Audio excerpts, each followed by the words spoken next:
ने अजीत डोभाल के लिए रेड कारपेट बिछाया, बहुत सम्मान किया, बहुत सारे ऐसे समझौते हो गए, ऐसी सहमतियां हुई हैं जिसका हम लोगों को विश्वास नहीं था कि इतनी जल्दी हो पाएगा। उधर पाकिस्तान के ऊपर अमेरिका ने नए सैंक्शंस लगा दिए, इसलिए कि हो सकता है भविष्य में पाकिस्तान लॉन्ग रेंज की मिसाइल्स बनाएगा। अभी बनाई नहीं है।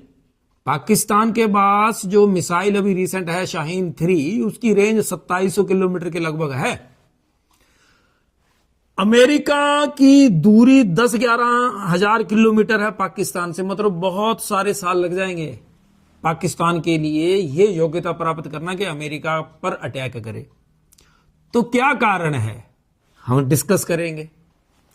अजीत डोभाल का हम ले लें पहले, तो अजीत डोभाल को चाइना भेजना और फिर अजीत डोभाल को यह बता देना कि भैया तुम्हें जो कहना है कह दो और तुमने जो डील करनी है वहां करो, you are independent to take the decisions. आप अगर ध्यान देंगे, रशिया में मीटिंग हुई, रशिया बड़ा इंपॉर्टेंट रोल प्ले कर रहा है इसमें। रशिया में मीटिंग हुई, उधर ट्रंप रिजम अभी शुरू नहीं हुआ है, लेकिन उसके जो बयान है, नया टैरिफ लगाएंगे, हम नए सैंक्शंस लगाएंगे, तो ये सारी चीजें उठ रही हैं। चाइना किसी का दोस्त नहीं है, ना पूरी दुनिया को भी पता है, भारत को भी पता है। उधर पाकिस्तान का भी वही हाल है। पाकिस्तान के ऊपर अमेरिका को यह विश्वास है कि टुकड़ा फेंक तमाशा देख वाली स्थिति है। अमेरिका ने पिछले दिनों कोशिश करी थी भारत को भी ऐसा ही लालच देकर के अपनी तरफ मिला लेने की कि हम नेटो का मेंबर बनाएंगे, क्वाड में शामिल करेंगे। तो भारत ने बोल दिया कि देखिए वो सारी चीजें ठीक है, लेकिन हम लोग अपने आप से डिसीजन मेकर हैं, हम अपनी पॉलिसीज बनाएंगे लेकिन अपने देश के लिए। अमेरिका हमें बताएगा ऐसा नहीं होगा। वो क्लियर हो गया। उधर ट्रंप ने आकर के भारत को भी धमकी दी है टैरिफ बढ़ाने की, और वो बंदा बढ़ाएगा टैरिफ, चाइना के ऊपर से शुरुआत करेगा। वो सबसे पहले चाइना की जो गुड्स हैं उसके ऊपर टैरिफ लगेगा, फिर कनाडा, इंडिया, इन सब देशों के जो गुड्स हम लोग भेजते हैं, वहां पे बेची जाती हैं हमारी चीजें, उसके ऊपर टैरिफ बढ़ाए जाएंगे। इन चीजों को जस्टिफाई कर रहा है अमेरिका। और पब्लिकली भी मुझे ट्रंप की एक बात अच्छी लगती है कि वो जो बोलता है बंदा सिंपल और क्लियर और पब्लिकली बोल देता है, मैं ऐसा करूंगा, नहीं करोगे तो हम तुम्हें उड़ा देंगे, हम तुम्हें ऐसा कर देंगे, हम ऐसी हेल्प भी करेंगे, हम वैसा भी कर सकते हैं। तो मतलब बिल्कुल क्लियर माइंडसेट है उसका। चाइना का भी अभी जब ये झटका लगा है, सीरिया के झटके के बाद उधर नॉर्थ कोरिया का भी झटका लगा है। नॉर्थ कोरिया ने जो 10-12 हजार सैनिक अपने भेज दिए रशिया के सहयोग के लिए, तो चाइना को ये अनएक्सपेक्टेड हुआ, क्योंकि चाइना को ऐसा लगता था कि नॉर्थ कोरिया चाइना के ऊपर बहुत निर्भर है, बड़ा अच्छा मित्र है इनका, लेकिन उन्होंने एक बार भी नहीं पूछा। और चाइना ना गुस्सा करे बैठा अंदर ही अंदर, समझ उनको आ नहीं रहा, सीरिया में ऐसी हार हुई है कि अब करें क्या। तो अब जाकर के उइगर आतंकवादियों की धमकी और उसके बाद अमेरिका का ये उनको बुलाना, फिर इनका मना कर देना, ये सारी चीजें हैं। पुतिन ने इनको समझा दिया और इन्होंने डोभाल को बुलाया, या भारत ने डोभाल भेजा। चाइना को यह पता है कि भारत के साथ युद्ध होना है। देखिए 62 के बाद गलवान घाटी वाला इंसिडेंट हुआ है, अदरवाइज चाइना चुप रहा भारत की स्थिति में। देखिए तो वो ऐसा क्यों था, वो स्ट्रेटेजी है चाइना की। चाइना की स्ट्रेटेजी यही है, उसने पहले वो देखा कि कैसे कैसे क्या क्या जितना चाहिए वो ले लो, फिर इनको छोड़ दो, बोलता ये तो हमारी बगल में ही है, इसको तो कभी भी देखेंगे, लेकिन अभी हम कंसंट्रेट करें टेक्नोलॉजी के ऊपर, हम अपने आप को स्ट्रांग बनाएंगे। उन्होंने इकोनॉमी इतनी स्ट्रांग कर ली अपनी, अच्छा वेपन्स खरीदे भी, उसके बाद डेवलप करने शुरू कर लिए जी। तो अब वो स्ट्रांग नेशन बनना शुरू हो गया और बन गया। फिर उसने गलवान वाला ट्राई करा कि देखते हैं, लेकिन वो भूल गए कि अपने यहां भी अलर्ट हैं सारे, क्योंकि हम इन पे विश्वास नहीं ना है, चाइना के ऊपर विश्वास नहीं है भारत को। किसी भी कोई भी दुनिया की किसी भी देश को देख लो, चाइना के ऊपर भी विश्वास नहीं करते। चाइना थोड़ा गर्मी दिखाई, सब कुछ दिखाया, अब जाकर के समझ में आया कि देखो हमने बगल में अपने भारत है, और इसको भी अगर हमने दुश्मन बना लिया तो फिर हम क्या करेंगे। अमेरिका हमें लठ फेरने के लिए तैयार है और कोई मुंह नहीं लगा रहा, तो कहां जाएंगे हम लोग। फॉर द टाइमिंग, थोड़े दिनों के लिए हम शांत कर लेते हैं जो यहां पे अपने पड़ोस के साथ हमारा जो लड़ाई चल रही है, सो दैट कि हम कहीं किसी के साथ शांतचित बात तो कर पाए। अदरवाइज सारी दुनिया तो दुश्मन है चाइना की, जापान भी दुश्मन है, सारी दुनिया दुश्मन है। ये बात समझ आने के बाद अब ये जो हुआ कैलाश मानसरोवर वाली यात्रा, फिर जहाज यहां से डायरेक्ट जाने चाहिए, इन सब चीजों के ऊपर बात, फिर सहमति बनना, ये सारी चीजें। लेकिन एक बात सच है कि चाइना की कोई भी बात हो पक्की नहीं होती। ऐसे पाकिस्तान का होता ना, लाहौर समझौता यहां हुआ, उधर कारगिल हो गया।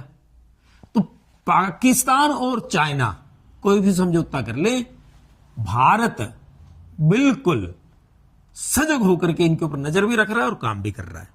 और फॉर द टाइमिंग देखिए, हमें तो चाहिए, हमें तो हर देश के लिए चाहिए कि हमने एक्सपोर्ट भी करना है माल, इंपोर्ट भी करना है माल, व्यापार तो चलाना है, देश तो तभी चलेगा, इनकम बढ़ेगी तभी तो बात बनेगी ना, सबका सर्कल घूमना चाहिए। अमेरिका नखरे दिखा रहा है। अब अमेरिका को असल में अपनी इंपोर्टेंस दिखानी है। वो इसलिए इंपोर्टेंस दिखानी है क्योंकि ट्रंप ने भी बोल दिया कि हम तो बेस्ट हैं इस दुनिया में, अगर कोई बोलेगा तो हम उनकी इकोनॉमी की ऐसे तैसे फेर देंगे। छोटे छोटे उनके नेता ऐसे बकवास कर देते हैं। अब अदर ऑप्शंस तो ढूंढने हैं ना हम लोगों को। ये हालत हो गई चाइना की कि अब उसको भारत की तरफ हाथ हटा करके दोस्ती का हाथ बढ़ाना पड़ा है। इस कारण ये अंतरराष्ट्रीय सिनेरियो इस तरह का बन गया है। परमानेंट नहीं है ये गलतफहमी हम लोगों ने अपने माइंड में बिल्कुल नहीं रखनी कि ये चाइना का परमानेंट रुख होगा, फॉर द टाइम बीइंग है। और देखो जियोपॉलिटिकल अगर सिनेरियो देखा जाए तो उसमें ऐसा ही होता है, थोड़े समय के लिए होता है। कोई परमानेंट दुश्मन नहीं, कोई परमानेंट दोस्त नहीं होता किसी का भी। अब बात आ जाती है भारत के ऊपर या भारत के स्टैंड की। तो मैं आपको बता दूं, भारत के साथ अमेरिका इस समय बिल्कुल टैरिफ वाले मुद्दे को लेकर के बिल्कुल खतरनाक ढंग से है। ट्रंप बिल्कुल अड़े का खड़ा है। अगला बंदा बोलता है कि भैया मैं सबके ऊपर टैरिफ लगाऊंगा, मैंने अपने लोगों को राहत देनी है। और ये भारत और चाइना या अन्य देशों के ऊपर निर्भर करेगा वो कैसे इसको फेस करते हैं, क्योंकि ये चैलेंज है। लेकिन चैलेंज है तभी तो अपॉर्चुनिटी भी है। How to manage. खैर, भारत के लिए जैसे पाकिस्तान के ऊपर सैंक्शन लगे हैं तो भारत को टेंशन करने की जरूरत नहीं। पाकिस्तान का ट्रैक रिकॉर्ड बड़ा गंदा है, भारत का बहुत अच्छा है। और भारत इस मामले में यूरोप या फिर अपना अमेरिका, इन सारे देशों को पता है कि इनका जो भी टेक्नोलॉजी है ये बड़ी सेफ जगह पे है, सेफ हैंड्स में है। पाकिस्तान का इसलिए विश्वास नहीं करते क्योंकि वहां पे पता नहीं कौन आकर के, कोई भी सन की आकर के अगर स्टेट हेड बन गया तो वो एकदम से बोल देगी जी हम लोग अब टेक्नोलॉजी उसको शेयर कर देंगे या फिर अटैक कर दो। हाँ, अटैक किसके ऊपर कर दो? 2700 किलोमीटर की रेंज है शाहीन 3 की। अटैक होगा क्या अमेरिका के ऊपर होगा? 10-15 सालों में रख लीजिए या महीनों में रख लीजिए, नहीं। इजराइल, अमेरिका की सबसे बड़ी चिंता इजराइल है और इजराइल के लिए अमेरिका ने ये सैंक्शंस लगाए हैं। हाँ, पाकिस्तान ने जरूर बोला है कि आप हमें तो बोल रहे हो लेकिन यहां इंबैलेंस हो जाएगा। इस जो दुनिया का ये हिस्सा है हमारा साउथ एशियन रीजन, उसका मतलब ये था कि आप भारत के ऊपर भी सैंक्शंस लगा दो। अब अमेरिका ऐसी गलती कर नहीं सकता क्योंकि भारत का जो भी काम है पूरा रूल्स एंड रेगुलेशन जो इंटरनेशनल ऑर्गेनाइजेशंस के हैं उसके हिसाब से है और भारत का ट्रैक रिकॉर्ड भी इस मामले में बड़ा अच्छा है। तो क्या होगा? तो यह होगा कि भारत को बड़ी मुस्तैदी के साथ नजर रखनी होगी।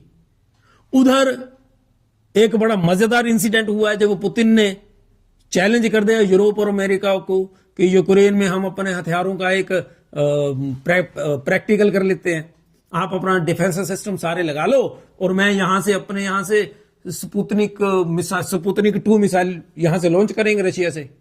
यूक्रेन का जो भी एरिया होगा वहां पे हमने अटैक करना है, आप रोक के दिखा दो तो पता चलेगा कि इसकी जो टेक्नोलॉजी है वो एडवांस्ड है। पहली बार ऐसा होता है, स्टेट हेड नहीं बोलते लेकिन परिस्थिति वहां की ऐसी है। हाँ, एक और बात, इस पूरी वार्ता में ब्रिक्स के ऊपर जब पूछा गया कि ब्रिक्स के देश अपनी एक अलग मुद्रा लॉन्च करने वाले हैं तो उसने बोला, ट्रंप ने बोल दिया कि जी हम ऐसा करेंगे वैसा करेंगे। तो पुतिन ने बोला Indian foreign minister has said brilliantly, और बहुत अच्छा भारत के जयशंकर ने बोला था। उन्होंने बोला था कि ब्रिक्स जो है वो एंटी वेस्टर्न नहीं है, लेकिन it is not western as well. ये वेस्टर्न वर्ल्ड के खिलाफ नहीं है, यूरोप अमेरिका इनके खिलाफ थोड़ी है हम लोग, लेकिन हम लोग अपने आप में अलग है।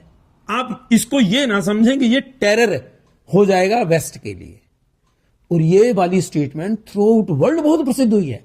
अगर आप ध्यान देंगे तो जितने भी इवन न्यूज पोर्टल्स हैं, न्यूज़पेपर्स, बड़े बड़े जो लोग आर्टिकल्स लिख रहे हैं, उनमें भी ये लाइन कोट की जा रही है।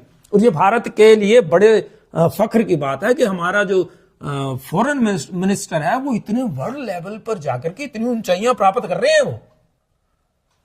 और वापस जब आए हम लोग, कंक्लूड तो करना पड़ेगा। कंक्लूजन ये निकलता है कि इस समय दुनिया में अनिश्चितता है, चाहे चाइना हो, चाहे अमेरिका हो, चाहे रशिया हो, चाहे भारत हो।